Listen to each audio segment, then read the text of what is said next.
Hey there, sheeple. Don't believe what the mainstream media's telling you. It's all lies. Welcome to another RHLSTP, this time with Nick Frost, his second appearance. He was one of the very early guests. There's very different tone to this particular show. I think you're going to enjoy it. If you do enjoy these, why not come and see one live? Go to richhang.com/gigs. You can find out where I'm coming to. It's based in London, Birmingham, still a few tickets left, and Norwich, sold out. There may be some more added later in the year. I'm sure there will be. Come on, London, get booking, okay? Because it's going okay, but I know you all goal hang to find out who the guests are. Tell you what I'm going to start doing is going to put the prices up once the guests are announced. They're all going to be good ones this series. There's only 5 guests, because it's only 5 shows. And I'm aiming very high. It's worth booking ahead. That's all I'm saying. richhang.com/gigs. Go to gofasterstripe.com/badges to become a monthly badge. You get all kinds of extras, my friends. Anyway, let's sit back and enjoy Richard Herring's RHLSTP podcast with the wonderful Nick Frost.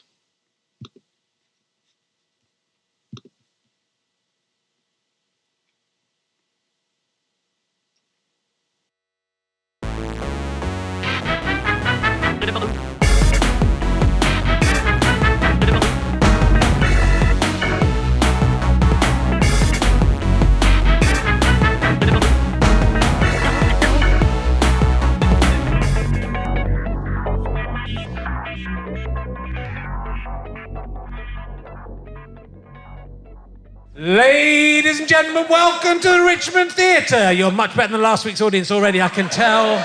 Please welcome a man who is Richard Herring version 7. It's Richard Herring!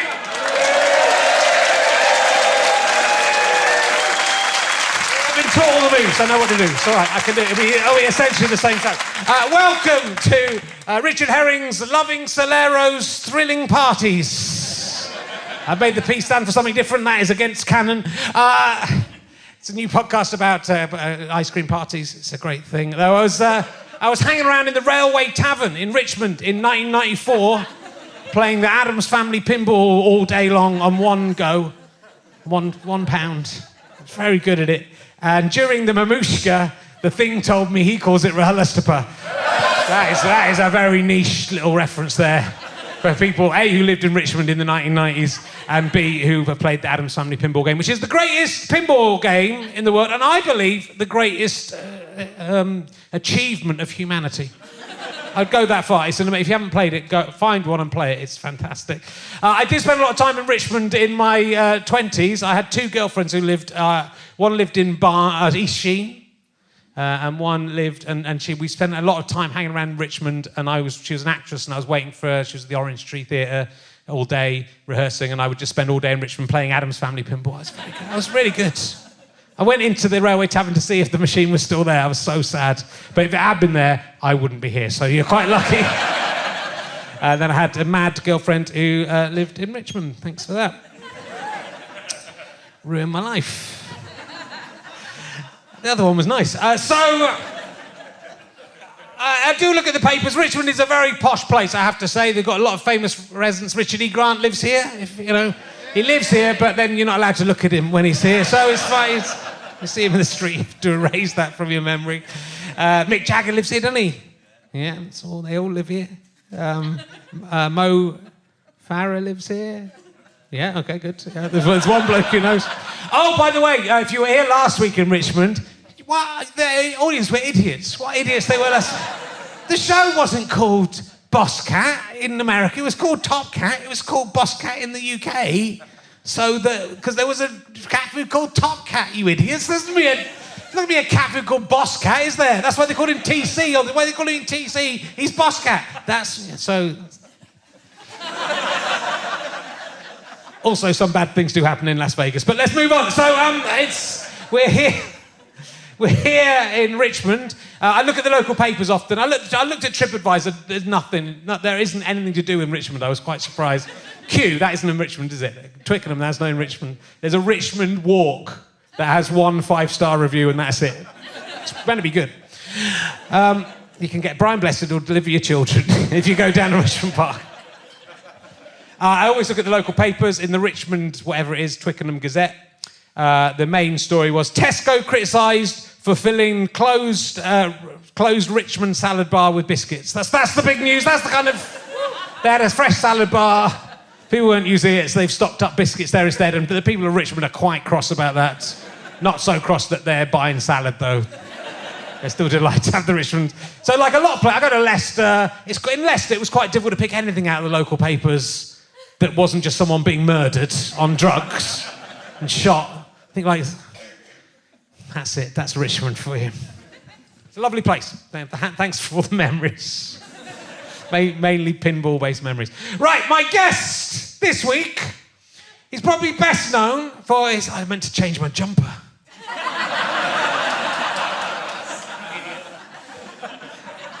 It's been a week. I've had it dry cleaned in that time. And the T-shirt. It's been... I washed it. My guest this week is probably best known for his performance as pawnbroker Alan, uncredited, in Tomb Raider, the 2018 film. That's why we're all here. Will you please welcome Nick Frost, ladies and gentlemen?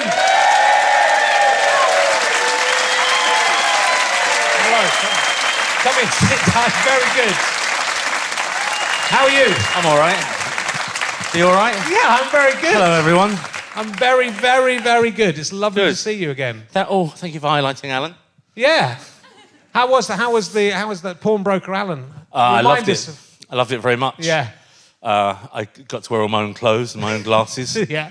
my own beard, and I was in for a day. Yeah. And that's it. Why was it uncredited?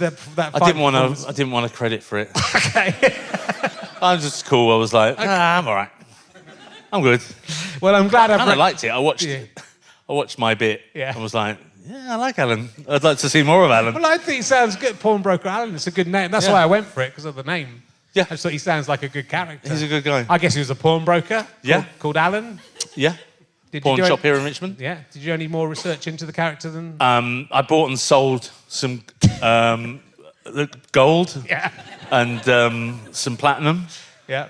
And a painting. And I just felt like I knew what he was about, you know.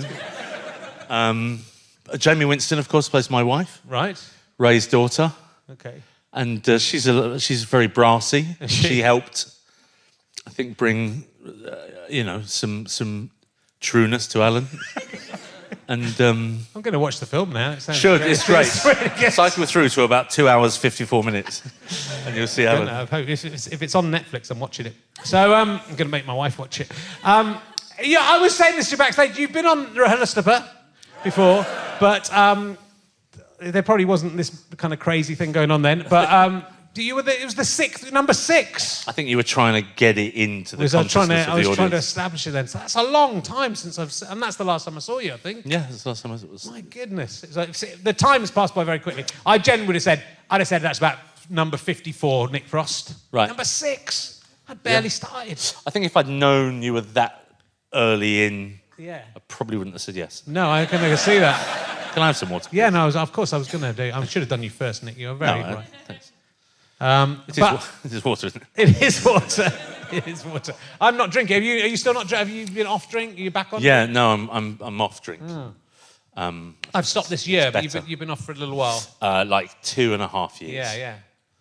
Because I've been listening to your fantastic audiobook, which is also a book you can read yourself if you don't want Nick Frost to read it to you. Yep, it's out. It's out now in some airports. Yeah. Why would you choose to read it yourself when you can have Nick Frost read it to you, though? That's what I would say. One of the hardest things I've done as a terrible dyslexic, having to sit and read your own book, which took like 4 weeks. Yeah, it's because I had to stop after like an hour. Oh, really?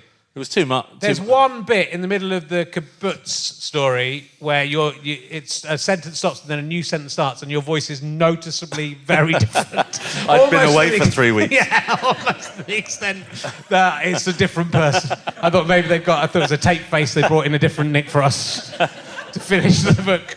But it's good. It's a good read. It's good to have you. I think I've only just got into audiobooks and that because I've got no time to read now. Right. I've got 2 young kids. I know you've got a young kid. You got 2 kids, but one a very new one. I just don't have time to sit down and read. But when I walk my dog, I can listen to audiobooks or podcasts. Yeah. And I think they're great. I can't really listen to things in bed like that. No. I kind of essentially when I get to that point where I'm almost asleep, I imagine there's a man in the room. Right. Because there's a mindfulness app that I sometimes listen to. Yeah. And because his voice is meant to be quite calming, sometimes he leaves a minute or two between words. Right. And I've just drifted off. Yeah. And then I can hear him in the room. Oh, God. And it really, it takes away any mindfulness. My girlfriend is here tonight. Before we had the baby, we used to sit and listen to mindfulness in bed at night just before, trying to prepare ourselves. And we were laughing one night. If you've got this mindfulness thing and you're trying to relax, and you could just hear him say, now prepare, just close your eyes if you can, and just relax as you feel the weight of my tongue in your mouth. It's like a really odd kind of, what the fuck did he just say? Feel the weight of my balls in your mouth. It'd be good if it was just a very clever seduction, hypnotism thing. I go, I'm just coming into... You just slip. Here, don't worry. The tape will now sound like I'm in the room. Take off your pants. I'm in the room. You could probably work out, you can buy it all online now, you could probably work out if you've got it, where you are. He's got your address, hasn't he? Terrible, terrible man, that guy. What a terrible man. But it's a really fascinating book, I think, for lots of reasons. Firstly, and let's give the name so people can buy it, Truths, Half-Truths and Little White Lies. Yes. Awful title. It's just shit. I was painted into a corner. I didn't know what to call it. It was like, that. Makes me suspicious that some of it isn't true, Nick. That's the problem. No, well, sadly, all of it is true, I think. Well, I think it has to be true because it's the honesty of it is what is remarkable. I mean, it's sort of brutally honest. Yeah, I mean, I don't know. Why wouldn't you be? I guess if you're talking about your own life, it seems. I don't know. If you're just going to write a bullshit, I think I'd read a few celebrity autobiographies, and I just kind of didn't get the vibe where they were moaning because their handmade brogues were slightly too tight on a red carpet. It kind of put me off of them, So I don't know. I think if you're going to write about a human life, I think you should be honest about it. Yeah, and you've made again an interesting but good decision, I think, to sort of cut off. You get to be on TV. Yes. But it cuts there, so you get to 30 basically, or something like that. Yes, about 30. Yeah. So it's really about your childhood and your and before you became famous and being well known, which is it is interesting. And some people's lives aren't interesting, but your life is. But your life is interesting. I read. Do you know what the alternate title was? What? The Crushing Weight of Human Existence. But like the publicist said, hey, you should think about when you go on to sell it on Graham Norton that it might put people off if it's... it may be. I think that would make people laugh, I think, rather than actually think that, it can't be. But it is, Someone was telling... Do you know Vladimir Nabokov? His was called Speak Memory. Okay. It's like, oh my God, what a fucking clever clogs. Yeah. Fuck you. You've got, I guess, I know you a little bit, Nick, and I didn't know anything about your childhood, and obviously that'd be weird if I did. But it's pretty intense. I was having Limmy read his autobiography to me as well. Yes. Again, through the Audible app site. He didn't come to my house. And I think they reminded me of each other just because you don't get many sort of authentic working class voices of people who've gone through, of these showbiz kind of autobiographies. Right. Not many people have gone through a proper life. And or people won't admit it. Yeah. For whatever reasons. Yeah. That's fine also, But there's a massive dollop of tragedy in those first 30 years. Well, in your childhood, which you go into in a lot of detail. So it's there's funny stuff in the book. There's lots of funny stories in the book, but there's a lot of fairly harrowing kind of. Stories. Yes, I guess. I think I'm fucking paying for it now, but that's what it was really. That's how it was, I guess. And I think you need to be able to. Understand that and then try to come out the other side and not be a lunatic and be good and try and be happy as much as you can, and which is difficult. It's hard, right? It is, but I guess the thing with you seem such a happy-go-lucky character. Murderer. But he just seemed so... He was a comedy actor. Yeah. But you don't sort of you don't imagine that there's a sort of both your parents have died. Sure. You've lost a lot of your family. You had a lot of half brothers and sisters who've nearly all died. Yes, they all died in the quarter quell. It's a Hunger Games gag. It didn't hit. It's fine.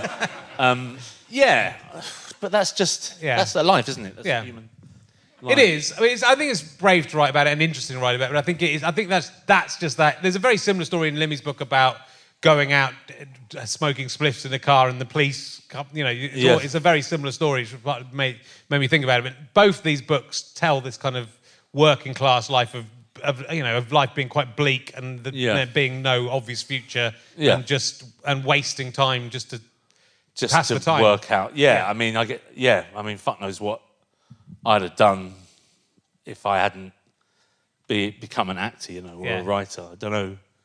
I mean, I think I might have been like an area manager for city centre restaurants. Yeah. I might be running 4 Garfunkels. Yeah. But that's top end of what I imagined I'd be doing, And you might very well be very happy doing that, Nick, do you think? I think it will be really simple. Yeah. I also imagine a life just in a lockkeeper's cottage. Yeah. Just, I hear the narrowboat toot outside and they come down and open the lock and they pass. Yeah. There'll be another one along in a bit. Got Radio 4 on. That'd be quite nice. Just cry at night. You could probably do that, though. Oh my God, yeah. I could do it. Look into that. Yeah, I'd be fine. I think I'd be fine with it. But I think I might prefer to do that than this. Yeah. I don't know, this is fun. Should we the two of us? We could just, do we that. could do like a Mortimer and... No, let's not film it, let's just do it. Okay. Just 6 months. On the Grand Union Canal. Yeah. All right. Give it a go. I'm just throwing stuff out there, see how we go. I get the book's interesting lots. So I'll talk about the book a little bit, and it does throw off a few kind of openings, I think. But you talk about the night your mum died, but I think like to the focus between the life that you were then to lead, because that is a little leap forward in time where you're out with Quentin Tarantino in LA, I think, aren't you? Yeah, that night, the night my mum died. Yeah. So that's where that kind of ordinary life kind of turns into this extraordinary thing. Yeah, it was just a kind of weird night where, I'd met Tarantino a few times and he's very nice and we were just off out, and then my dad rang and he said, oh, mum's not very... I spoke to my mum. Whenever I got on an airplane, I'd always phone my mum. So I spoke to her that morning and she said, oh, it's snowing in the kitchen. I was like, well, is Dad there? And I was like, has Mum fucking been drinking again? He's like, no, it's like 8 a.m. And yeah, she was sure that it was snowing. She said, it's settling all in the kitchen. It's incredible. I was like, okay. And then I flew to LA and we were having dinner and my dad phone said that my mum wasn't very well. And she kind of died that morning. Yeah. And the snow thing was apparently her liver had died. I don't know why I'm laughing. Your liver dies and it fogs your brain with weird shit. But it's isn't that weird that you're out in a titty bar with Quentin Tarantino? It was the weirdest. Yes, it was kind of incredible. Well, there's this bar that essentially the Titty Twister is based on, from Dusk Till Dawn in Los Angeles, and we had a massive limousine for some reason. Like Universal said, oh, there's a limo here if you want it. So we turned up in this limousine with Tarantino and a few of our mates, a guy called Greg Nicotero, who's a director and he runs K&B Effects House in LA, and me and Simon, and was that, maybe Edgar was there too. But he always says he wasn't, but I kind of felt like he was. We turned up to this place and, I have a thing where I can essentially feel danger in my arsehole. Yeah. So we turned up at this place and I kind of looked at Simon as if to say, this is fucking dangerous. This is really dangerous. And we kind of went in and it was just full of like lunatic, but packed, fucking hundreds of people. And then at one point, like the security started to blow whistles and clear everyone out. And Tarantino's like, no, it's not us, it's fine. And so they cleared everyone out so we could just have the place to ourselves. Right. which was so fucking odd to me. Yeah. I'm not a kind of titty bar guy, so it was just a lot of weirdness. And then, like, he just gave me, like, $150 in dollar bills in, like, a roll. Right. And then he said, yeah, that's to throw at their bums. He didn't say that, but he didn't say it in that kind of, that's to throw at their bums. But, yeah, we would just... And then at one point, they put the music on from Dusk Till Dawn. Yeah. And instead of Salma Hayek, it was like a little kind of a kind of a pretty old chubby woman put her foot in his mouth and then like poured a Tecate down her leg. It was too much. Yeah. I think the only thing that would ever... But he must like it, because he must have done this... I didn't think it was his first time there. there. I think it could have been his... He came with $150 bills for you. I had loads of them in like a bag. Yeah. He's been to the bank. Just get in the bag. He's gone to the bank. He's going, can you change this to a load of ones? But then will you make them into like a big fold? Yeah, and ones as well. It's Quentin Tarantino. At least put fives. Yeah, oh yeah. But I think... Just one's I think that's the going rate for an old bum. But I used to have that thing. It's like, oh, dear, I don't really want to throw it. It feels a bit mean. Yeah, I have never. Can't I put it in your bum? I've never been. I couldn't. I'd be way too embarrassed to go, because I just think about the human beings who obviously want you to give them their money, so it's their job. But I would. But there's I just feel too embarrassed. I think the way you feel about monogamy also is the way you feel when you're there. It's like, you know, in theory, you could have a dance with every one of these girls, but there's that thing. It's like, oh, I'll stick with the same one because I don't want to think I'm cheating on her. You think, oh, why? Why are you thinking like that? It's an odd thing. But so I was glad Mum died. Just to teach me not to put dollars onto an old chubby lady's bum. Well. It's. I mean, I guess it's the juxtaposition of. I mean, but that's what your life is. That your life is this juxtaposition of this, not ordinary, because I don't think it's quite an extraordinary childhood and youth, I think. But it's so different than what you do now. Yeah. And so different than most people. But like nearly everyone in your situation would not be. But still trying to keep that, you know, as a basis for what, in terms of my children, is normal, you know. Yeah. But we flew home that day, obviously, from Los Angeles, me and Simon. And I remember having to take photographs at the airport with people who saw us at the airport and stuff. And then the best thing happened on that plane is we got on the plane, and on a 747, there's like a little bubble on top with like 12 seats in. And we got in there. It's not first class, it's like business. And we got there and we were sat, and it was kind of cool, and, you know, in that weird pit and trough of grief where you think, you're all right. And me and Simon were there and we were having a glass of champagne, and there was a man in there, kind of English, in his 30s, and he was fucking horrible, just horrible. And his girlfriend was like a really beautiful model who was like 20 and from LA. And they were moaning really loudly that they didn't want to sit there. They wanted to be sat in first class. Right.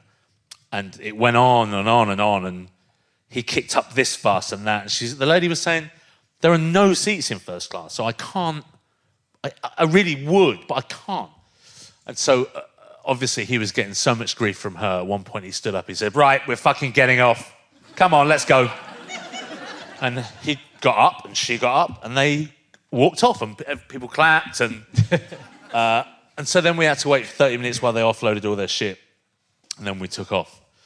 And like 10 minutes into the flight, the lady who'd taken the most shit from those two passengers came down to me and Simon, who had been quite nice to her. It's like, oh God, are you all right?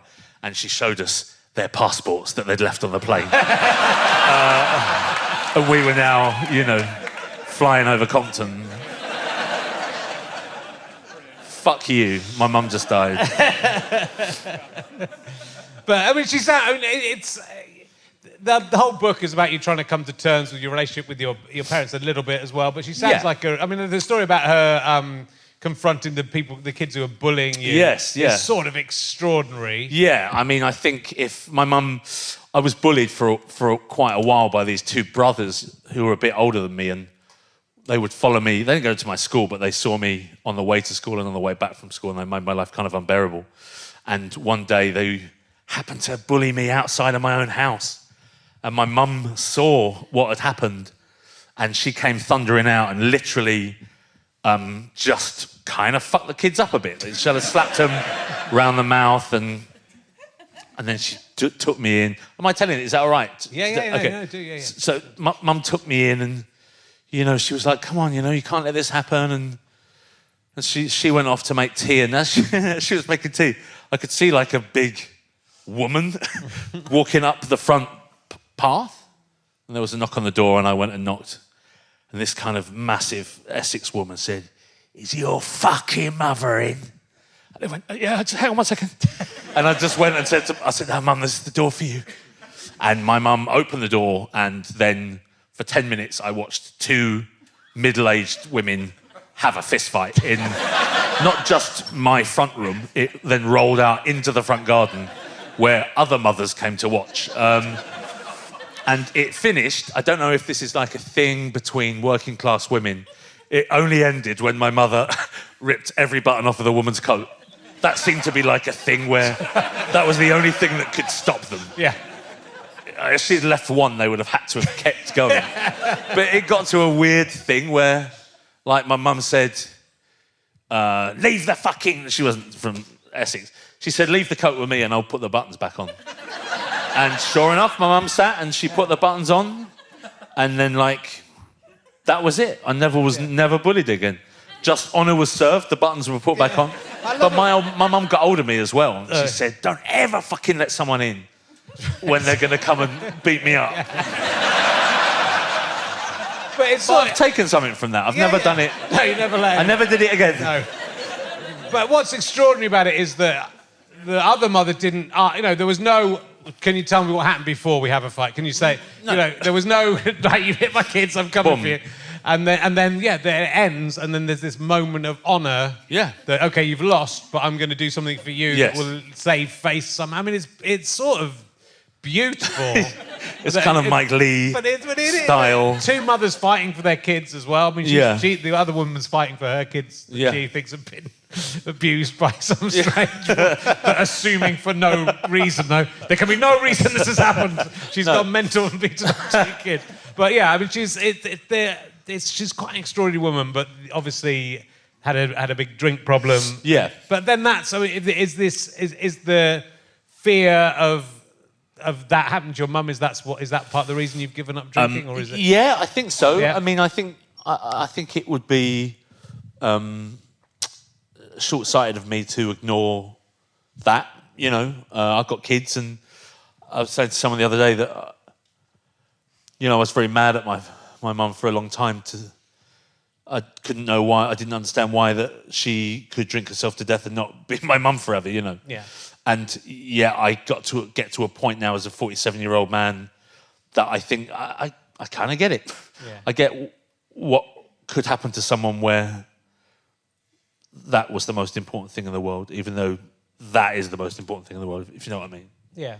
So, I don't know, let's just not... I mean, you've seen it affect... I've got an 8-year-old, and the thought of him wearing a little suit as they give my partner a folded-up Union Jack. I don't know why I'm getting a military burial. A folded-up flag of Europe. I don't know. Yeah. I think that just is too much for me to think about my son. I think it's odd having children where there are these things that you love more than anything in the world, and you do anything to protect them, and you just want to make them happy, but just by living, you will give them the most pain possible just by passing. Yeah. So it's kind of cunny. Don't have kids. If you really love people, don't have children. Or just stay alive forever. You have to stay Or alive. stay alive forever, yeah. I mean, yeah. Well, it's the same. It's not the same thing, but it's the same thing in that I've got 2 young kids, and I want to be alive when they're grown up. Well, I don't. Yeah. But I've also knocked beer and drinking on the head, but it's I don't know whether for good or not. I was reading a thing the other day, but just I don't know what it was, like a quote from someone about any good father should. This sounds whack. But when I read it, I thought, yeah, that's kind of noble. But like any good father, if you're any decent father, then you will somehow prepare your children for your own passing, even if it's... I talk about it a lot to my kids. My daughter doesn't care at the moment. That's really funny, then. My son would care if he understood what was going on, but he's only 2. But I'm trying to drum it into him. You've got a very old dad. You're probably going to have another dad soon. You won't remember me, but I love you very much. If you could play this when he's old enough, just play that bit of the... There'll be a box of pictures in the attic that Mum never lets you in. But life has this tragedy behind it, which this book is not afraid to examine, but there's lots of funny stuff in it. I have a question that I didn't ask you last time you were on, and now I've listened to your book. If this is true, you definitely have a quite good answer to this question. Have you ever seen a ghost, Nick Frost? Okay, well, I think I felt one. I can't say, I saw a ghost, but my Auntie Melanie, who I think is probably a vampire, when I kind of ran away from my mum at points when I was like 15, I'd always go and stay on my Auntie Melanie's couch. And I think she's like a conduit of some kind. In her front room, I would feel them. And I think I'd even go, I don't know if I can get this, but we'd have, drink tea all day and stuff and smoke fags, and then she'd go to bed, and I could hear the cups moving on the table. Right. And it was awful, just literally terrifying. Yeah. But there was a daughter living in that house who slept. Yeah, there was, yeah. But do you not think she was sleepwalking and moving the glasses around? Well, even that's pretty scary, isn't it? It's not quite as scary. It's not as scary, sure. But, no, I mean, granted, it's not as scary. Yeah. Okay. I don't know. My mum's like one of 8 sisters, and they're all fucking a bit. I think they sense things. Yeah. I think they sense higher bullshits. Right. Let me ask you some emergency questions for reals. I will ask you this one. I'm asking everyone at the moment. I'm obsessed with this question. If you could go to any art gallery or museum in the world and take one exhibit home with it and own it for yourself, you can allow one thing from any museum or art gallery and you can have it. What would you take? I don't know. No. Now you have to think of what you would like. Okay. Can I come back? No, you can.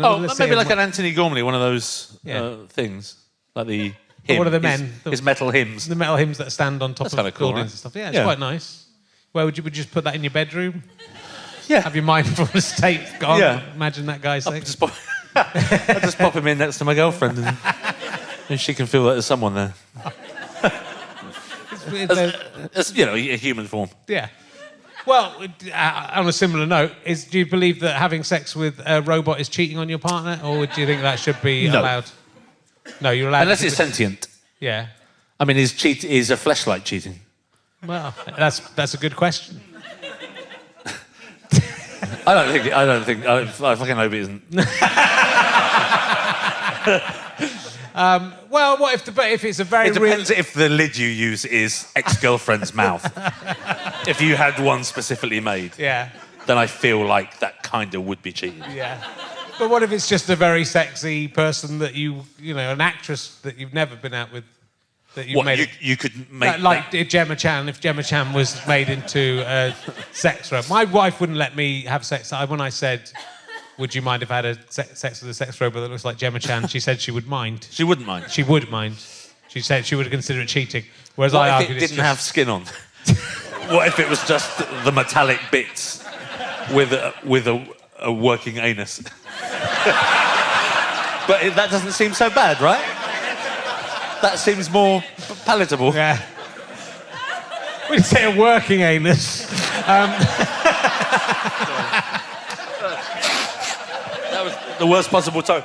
Well, just one way. Yeah, okay, just the one way. Yeah, I mean, I'd give it a go. But that doesn't seem so cheaty, does it? It seems more of a punishment, the skinless metal robot with just an anus. Yeah. It's a punishment.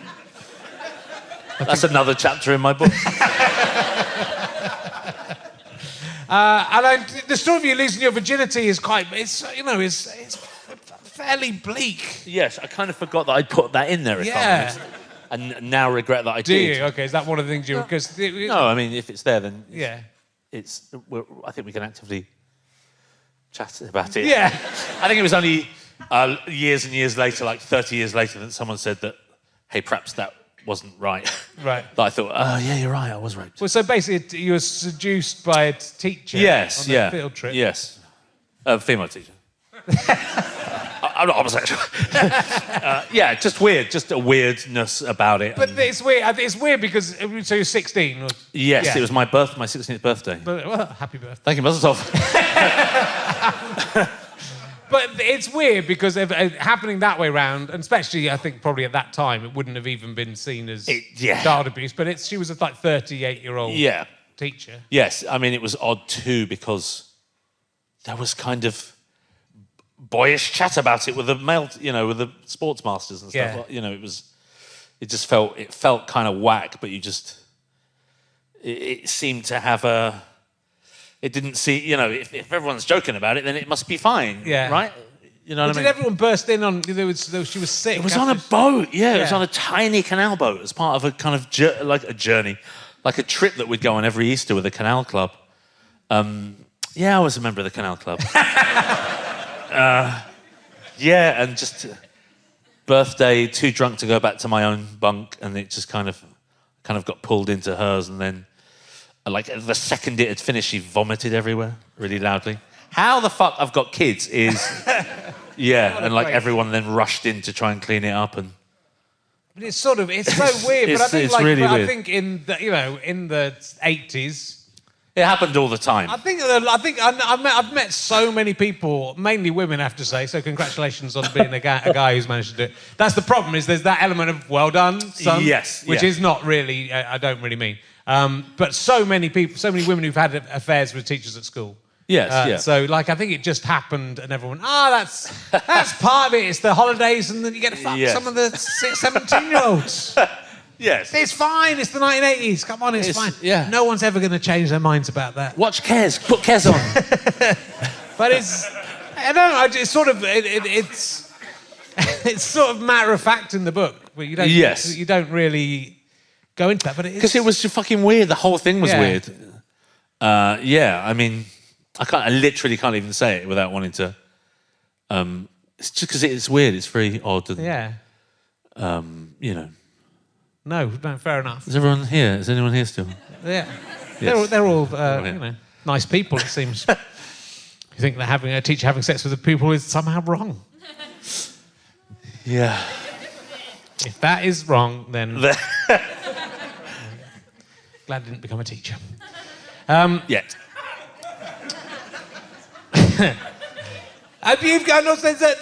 There is this side to you talk about very early on in the book, and then again later you talk about you punch walls and hurt yourself. And stuff. So you got this. There is this. It's a Celtic twilight. Yeah. Yeah. I mean, this is the sort of thing I don't like. But you punch, to avoid vent your frustrations. Yes. Which is a better way of doing it than punching someone else. Murdering someone. Yeah. Yes. Have you murdered someone? If you want to tell me. No, because I don't need to. No, you don't, because you properly fucked yourself up. So the day before the filming of Paul, you smashed your hand up. Oh my God! So you couldn't use your hand in the film. Idiot. Yes. I lived in New Mexico, and the walls of the pueblo we were living in were like 80 foot thick. It was just like ridiculous, and just like an idiot, I hit this wall and heard the noise of like a raw roast chicken being filleted in its flesh, in its, and then just said, I'm fine, I'm going to bed. And ended up, this fell out here. So it was like down here. Yeah. So I put it in and I gaffer taped it in place. Yeah. And then I woke up at 3 a.m. and there were cubes of black meat sticking out in the bits of gaffer tape that and then having to drive myself to hospital at 3 a.m. Yeah. And the hardest thing I've ever done in the world, the hardest thing is trying to put a seatbelt on single-handed. Just couldn't get it over myself. And so had to drive with the incessant dinging of the alarm going off. Yeah, so as a result, we started shooting Paul at 11 a.m. that morning, and I got back from the hospital at 7 a.m. and that was the last time I ever really did it. Yeah. Just a fucking idiot. You just get to a point you think, what are you doing? You know what? I think I'm getting, as a 46-year-old man now, I think, excuse me, there are lots of times where you're just thinking, what are you fucking doing? You know. Yeah.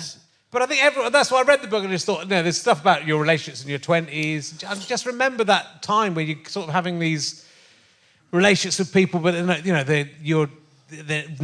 never going to work and they're not appropriate, and you're in love with the wrong people, and it's just that resonated. All the terrible relationships you have in your 20s and all the stupid things you do as a young person, and you're full of these emotions, and I think with you especially, you've got so much to deal with in your life that I think you maybe were.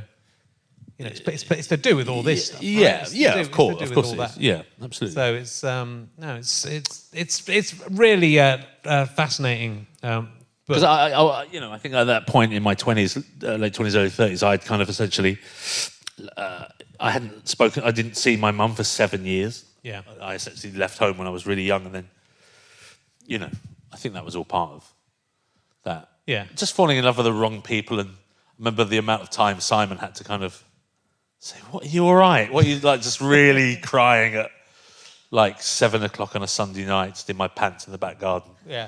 Just singing along some R.A.M. song because some fucking idiot just left me, But I think that's everyone, right? Everyone has those. It is. Not exactly that, but it's.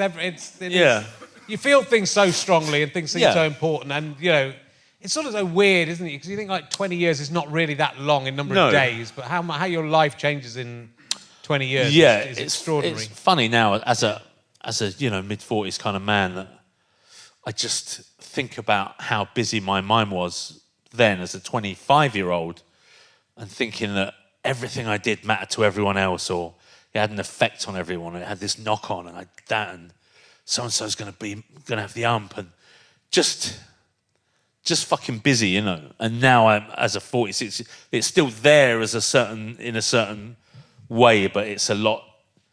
It doesn't get dressed. That voice doesn't get dressed. Do you know what I mean? Yeah. It's much more sedate in terms of no one gives a shit. Yeah. I know they do, but it's not like I don't care as much about things that when I was that age I thought would never not matter to me. Yeah, of course. I mean, it's sort of, and there's moments in this book where you're very depressed and where you're very at cross, and when you want to kill, you talk about driving a tree into Richmond Park. Yes, the death tree. Driving into a tree, Richmond Park. If you'd done that, yes. Do you think that tree would be like the Mark Bolan tree in Barnes? There'd be loads of space DVDs. Yeah. Yes. Yeah, I think it would be. Yeah, I think it would be too. Mark Bolan has done very well. I mean, it's very sad he died, but he's done very well to get that tree. It's still maintained to this day. It is. Although sometimes when I drive past it, I think I can see how it happened. Yeah. Because there's that little bend, and this is wet, Yeah. Imagine in an old Porsche he was in, or old Mini or something. Mini, I think he was in. Yeah, I mean, doing 70 or 80, mouthful of Quaaludes. Wet, slightly wet, yeah. Yeah. You could have made a tree really famous. If I had to make one tree really famous? Yeah, you could have done that. You could have made that tree. I prefer that to your question about what art will I take over. If you had to drive into any tree in London... Which one would you choose to make a shrine to you? There's a really nice one in Shepherd's Bush. Is there? Yeah. In the summer I look at it sometimes and I think, God, it's fucking amazing. It's just beautiful. Do you remember when you were a kid and you used to get that play set? It was essentially a tree, and you can open the Oh, boughs, and there was like it's exactly like that tree. Okay, whereabouts in Shepherd's Bush? Because I used to. It's between Chiswick and Shepherd's Bush if you have to take that route. Okay, it's really beautiful. Okay, I'll look out for it next time. I'm on the way home. I don't live there anymore now, so. Well, let's take a cab afterwards. Okay, we'll have a look at it. Why don't we take a cab and drive into it together? Then it can be both of us, and then we can work out who had the most. Okay. From heaven, we look down and see who got the most tributes. Stuck to. I always wanted to do this thing that you have your funeral before you die, so you could see who like you. Yeah, that'd be nice. Should we do that? Waste. Let's do the lock keeper thing first. Okay. Then we'll do the funeral and see which gets the best funeral, and then we'll drive into the tree. Okay. If you want, we could take separate cars and come from each end. Well, fuck it. I mean, why not? Yeah, okay. Why not? We're both old men now. We're going to die anyway. Let's talk about what's going on. Because it's 2012 last time you were on, so there lots of things have gone on since then. And I'm sort of interested in, Truth Seekers. Yes, that's happening right now. I'm filming it as not as we speak. Obviously, that would be weird. I mean, I've got like a very early call tomorrow, but it's a lot of fun. It's about a group of ghost hunters. Right. But that's their sideline. What they actually do is install broadband. But while they're doing that, sometimes they'll solve a mystery.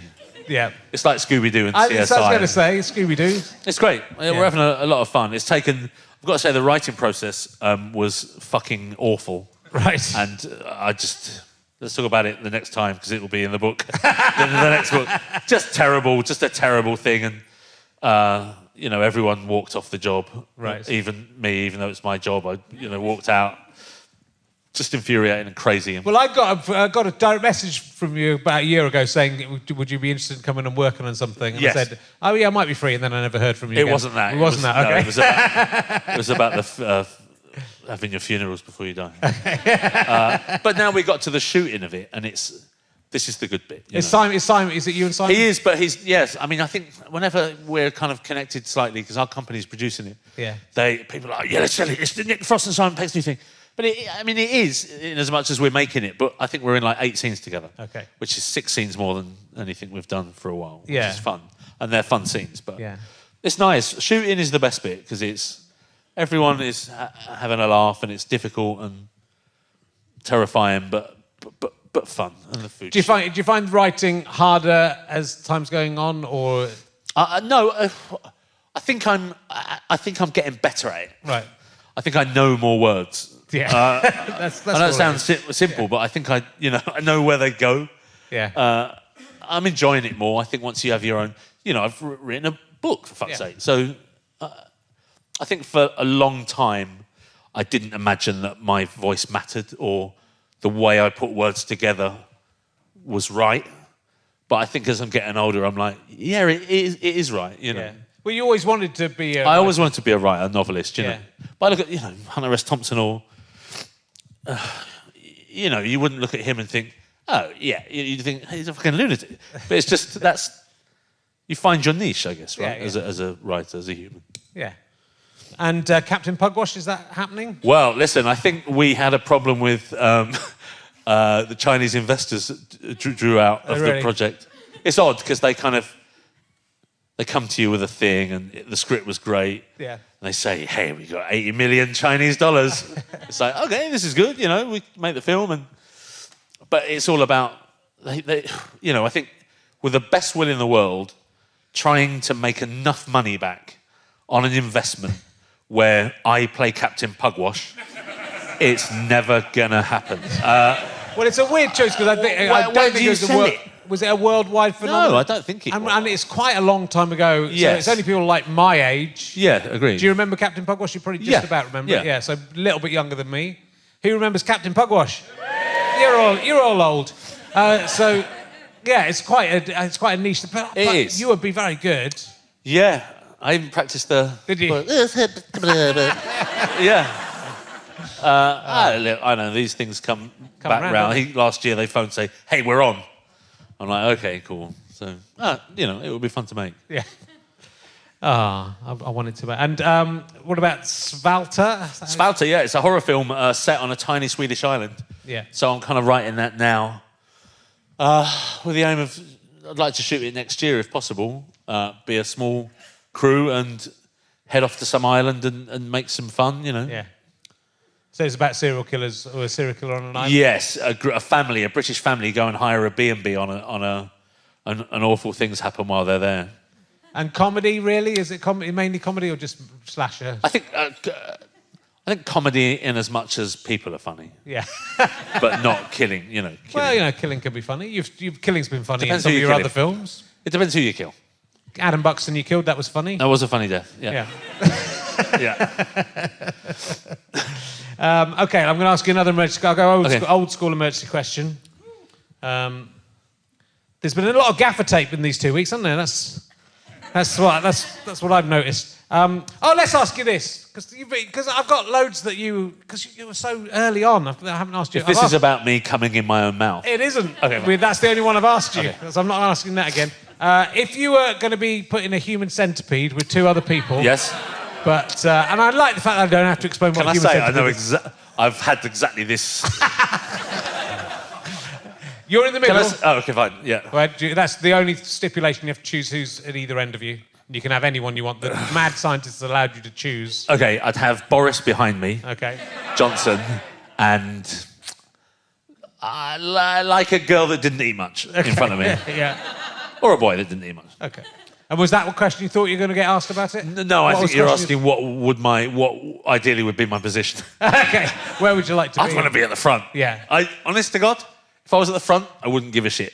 Yeah. I wouldn't see any downside to being in a human centipede. It'd be restrictive. Sure.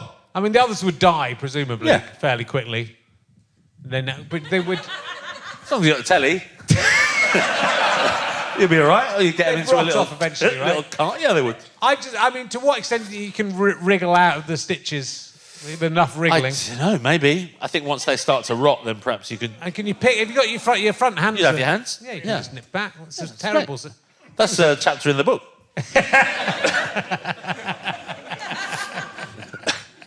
Of course, once Mum died, I became a human centipede.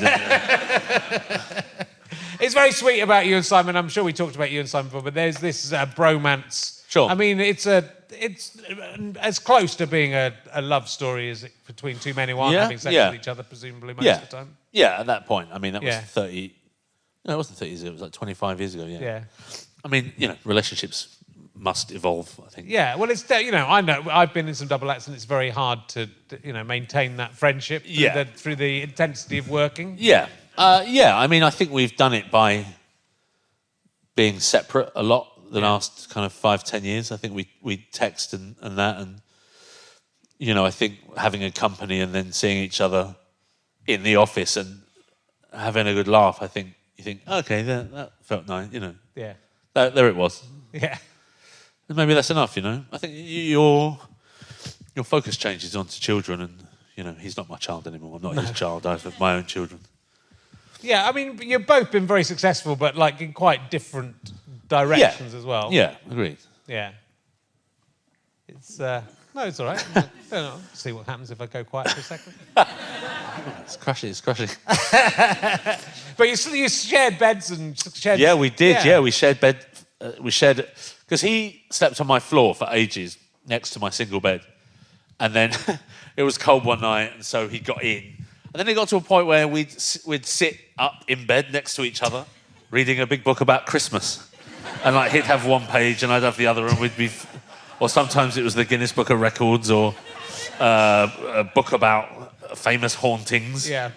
And then it was just like, we switched the light off, oh, well, no night, and then like we topped and tailed for a bit, and then in the end, I think for 9 months we shared a single bed. And there were only a couple of times in the morning when we woke up and I didn't know where he ended and I began. It didn't feel wrong, Yeah.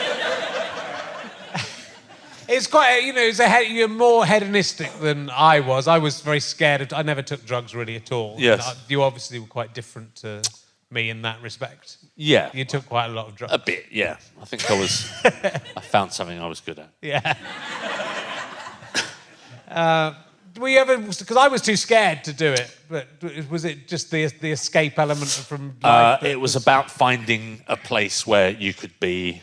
It was we used to call it the White Room. Yeah. And it was a place where if you could take enough drugs, you would literally just open a door into this place and it would be fine and nice. But it was sort of the music culture as well. So you were into raves. Very early acid on. techno, hard house. Yeah, and that's a love that still stays with me today, you know, acid techno and hard house. So we have decks at home and the kids love it. But my girlfriend doesn't really. She likes it a bit. She puts up with it more than I think a lot of girlfriends would. Right. But like Sunday, we have a thing called the rinse up. Right. So it's like an hour where we just smash it up and the kids like it. And yeah, but after like after about an hour, then she'll come over and just turn it down a bit. What are you doing? But yeah, it's fun. I like it. Yeah. But that's like you talk about in the book about like a weird thing where you were puking up black. Yeah, black foam. It was weird. Yeah. I think in where in the body does that come from? Yeah. I woke up, like we went to this club and was packed. There was like a time as well where there was a theory that the government were infiltrating hard house events and giving everyone snide pills so the scene would eventually fizzle out. Right. And then like this club was packed and then like people started to get sick. And then I started to puke black foam up everywhere. And then I didn't know what happened. And I woke up and it was really early in the morning. And I was sat on a beach and the sea was in front of me. And next to me, I had 3 books by Solzhenitsyn. And I don't know how I got there. I don't have any recollection. And yeah, it was very weird. Yeah. And that was this morning. Yeah, but it's that kind of point you think, oh, was that good or was that frightening? I don't know. Yeah. I'm always surprised that people can take loads of drugs and still function and have, any kind of job. But a lot of showbiz people manage to, a lot of actors especially manage to get through life by, Yeah, but I think there's that, you wouldn't take tons of mushrooms then go on set. You know what I mean? It's tempering what you're doing to how you know what I mean? Yeah. And do you get any? Is there any bad? For being so honest about your drug taking, do you get any kind of? No, not really. I suppose people don't. It's you, isn't it? I think when you hide it, that's when people want to go after it, right? I mean, I don't know. Well, maybe I don't know. It's sort kind of been honest, and I think there's more to. I think when you hide something, then it's more of a fall, if you know what I mean. Yeah. Right, but if you're just, this is it, this is who I was and who I am, then, Mum? Mum's spirit, knocking a glass. She would always knock a glass. Yeah. I don't know, But that's there, I was a younger man, and I think you have to change and evolve and get better. And then as a father, though, knowing your kids are going to read that book, is that a worry? I don't know. If they read that and weren't that, then I think I'd be cool with that. I think if they could read it as a warning to others, that it can happen very quickly and it can be out of your control very quickly and you can end up kind of broken, then I think I'd be all right with that. I mean, the truth is, like, most people come through it like absolutely fine, and hitting it hard for years and years and years, and no massive repercussions of any kind. Totally. And so that's sort of where it becomes, that now as a man who was terrified by all the stories as a kid, so didn't touch anything. Yeah. You kind of go, oh, so actually I probably would have been okay. So thanks a lot, Mr. But then I look at what alcohol did to my family, and I think, well, that was alcohol. That was So I don't think there's any. I think it's all bad, really. If you want to, But then I have that kind of weird thing. I think athletes die at 25. You think so? Maybe it is so fucking random. Why not? Yeah.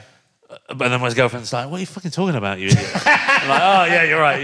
Let me turn. Quite a few people do. I'll turn the rinse up down. Quite a few people do die, but I think whenever don't take drugs, kids. Is what I'm saying. Whenever someone younger than me dies, I'm kind of happy. Part of me thinks I fucking did it. I know it's wrong and churlish, but That's a victory for me. It is. Well, I was talking to Tommy Tiernan about Sean Hughes, and now I'm older than Sean Hughes. Right. Got to. Yeah, take that, Sean Hughes. Thank you, Sean Hughes. Yeah. As well as being very sad. Yes. But there's, I've always thought about death, though. I've always kind of been obsessed with death, to the extent that getting to be 52 years old, you kind of think, oh, fucking hell. Yeah. Again, why was I worried about it? I thought I'd be dead at 32, and now I'm 52. Yeah. And I'll probably fucking live to 80, knowing my luck. Why did yesterday I was thinking, I'm 46. Then I thought about like how laughable it was that I'd become 77. Yeah. And then I got a kind of steal, and I thought, I'm going to live till I'm 77. Thinking, that's kind of possible. And then thinking, that's only 30 years. Yeah. It's not long. With that, so look, it's 20 years since Space. That's what's this week as we're doing this. That 20 years has gone fast, right? I mean, it's slow and fast, but a lot's happened. Really quick. And so, like, another 20 years. Oh, my God. Yeah. And then another 10, and then you're there. And the tree? Yeah. Drive into the tree? The tree will be so lovely then. So we're going to have to wrap up quite soon, unfortunately. But thank you so much. And I'm conscious you're going to get up early and go to film your show. So I don't want to keep you up too late. But it's been so lovely having you. I'm sorry if it all seemed very miserable and stuff, but it's just... No. Well, I think it's fine because we had... These people were mainly here last week as well, and we kind of had an upbeat one from someone who's never had anything bad happen in his life. Okay. And that's why I think this is interesting, because that's why the book's great. And do buy the book and listen to the book, or read it yourself if you don't want Nick to. Why wouldn't you want Nick to read it to you? I just think I don't know. I think part of the book and me as a person is that it's all right. You can come through that. It is. It'll be fine. I don't want to talk. I don't give it all away, but the ending is nearly bleak and then very right. And so and lovely. It's a lovely ending. There's a big bit in the middle about you going to kibbutz, which is there's high. I had to fill it with something. It was that or stories about Bill Nye or. But it's interesting as well. I think that whole thing of what people did with that time. Yes. And how those it reminded I had a year off or a gap year. Between and I went and did Camp America and Europe and stuff, and some people went on kibbutzes and went, that's like, and you explain what it's like, a bit of some mortar attacks and it was good. Cleaning shit up. No, it's very good. It's an excellent book. So do listen to what can we expect? What's coming up very soon then? So this show, Truth Seekers, and then just tons of stuff. Yeah. I'm doing a thing for HBO with Joss Whedon called The Nevers, about a group of women in Victorian London who suddenly get powers. Okay. And I'm paying some kind of psychopath, which is good because I've never really paid her. I think you're going to... I know that, because your dad, his business went down and at a crucial time and that kind of broke him. Yes. And, Let's more than finish on sense. something. But you have that fear that... Every day, I just need but to you don't not need be to that. have that fear is what I'm Okay. saying. Oh, well, thank you. I nice. think you're going to be okay. You think? Yeah. Okay. I think you're pretty set up. I think if push came to shove, there is some celebrity shit I could do that would pay enough just to keep me Yeah, you can come on this every week. in LSD for a month. If you're really struggling, you can come on this every week. And I could play a character where I sweep up behind you and you say, hey, what are you doing? Let's work on it. We'll work on it. We'll do the lock keeper, but no one's filming it. It's not documented in any way. No. But then people just have to imagine we have to share a bed. Yeah, I'd definitely read the Guinness Book of Records. Yeah. I'm glad, I'm really glad I read the book. I'm really fantastic to see you again. Ladies and gentlemen, the amazing Nick Frost. Thanks.